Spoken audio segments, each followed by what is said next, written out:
તો ગત સપ્ટેમ્બર મહિનામાં કચ્છના વાયોરમાં પોલીસના વાહન ચેકિંગ દરમિયાન વાયોર 3 રસ્તા પાસેથી કાળા કાચવાળી અને નંબર પ્લેટ વગરની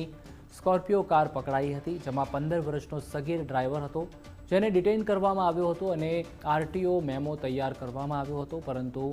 ગાડી છોડાવવા માટે રસીદ આપતી વખતે ભાંડો ફૂટ્યો હતો। તપાસમાં સામે આવ્યું કે દયાપર પોલીસ સ્ટેશનના સહી સિક્કા સાથે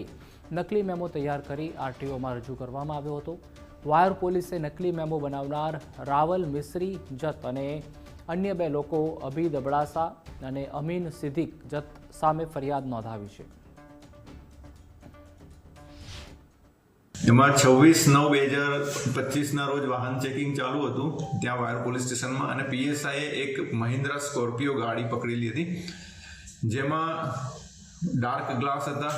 GJ12CG 9854 નંબરની ગાડી, એમાં કાળા કાચ હતા, અને એ ગાડીનો જે ચાલક હતો એ માઇનોર દેખાતો હતો, એટલે એને રોકીને ઉંમર પૂછી તો એની 15 વર્ષ ઉંમર હતી, અને પાછળ ગાડીને પાછળની નંબર પ્લેટ નથી, એટલે આટલા બધા મલ્ટિપલ ઓફેન્સીસ હતા, એટલે એ ગાડીને MV 207 મુજબ ડિટેન કરવામાં આવેલી હતી, અને એને પછી ડિટેનનો મેમો આપવામાં આવેલો હતો। પછી એ જ છોકરો જેને પકડેલો હતો એ જ છોકરો થોડા દિવસ પછી આરટીઓનો મેમો ભરીને રિસિપ્ટ લઈને આવ્યો અને ત્યાં રજૂ કર્યો ગાડી છોડાવવા માટે। એટલે એ મેમો ઉપર ડાઉટ ગયો, કારણ કે 1500 રૂપિયા ભરેલા હતા અને દયાપર પોલીસ સ્ટેશનનો મેમો હતો। એટલે આ ચેક કરવામાં આવ્યું ત્યારે ખબર પડી કે આ જે મેમો છે એ ખોટો છે, દયાપર પોલીસ સ્ટેશનનો મેમો ખોટો બનાવેલો છે, અને એ મેમો આરટીઓમાં એના આધારે 1500 રૂપિયાનો દંડ ભરીને આ ગાડી છોડાવવા માટે આ ભાઈ આવેલા છે। એટલે પછી તપાસ કરતાં ખબર પડી કે જે અમીન સિદ્દીક જત જે છે એને ડ્રાઈવર તરીકે બતાવવામાં આવેલો છે,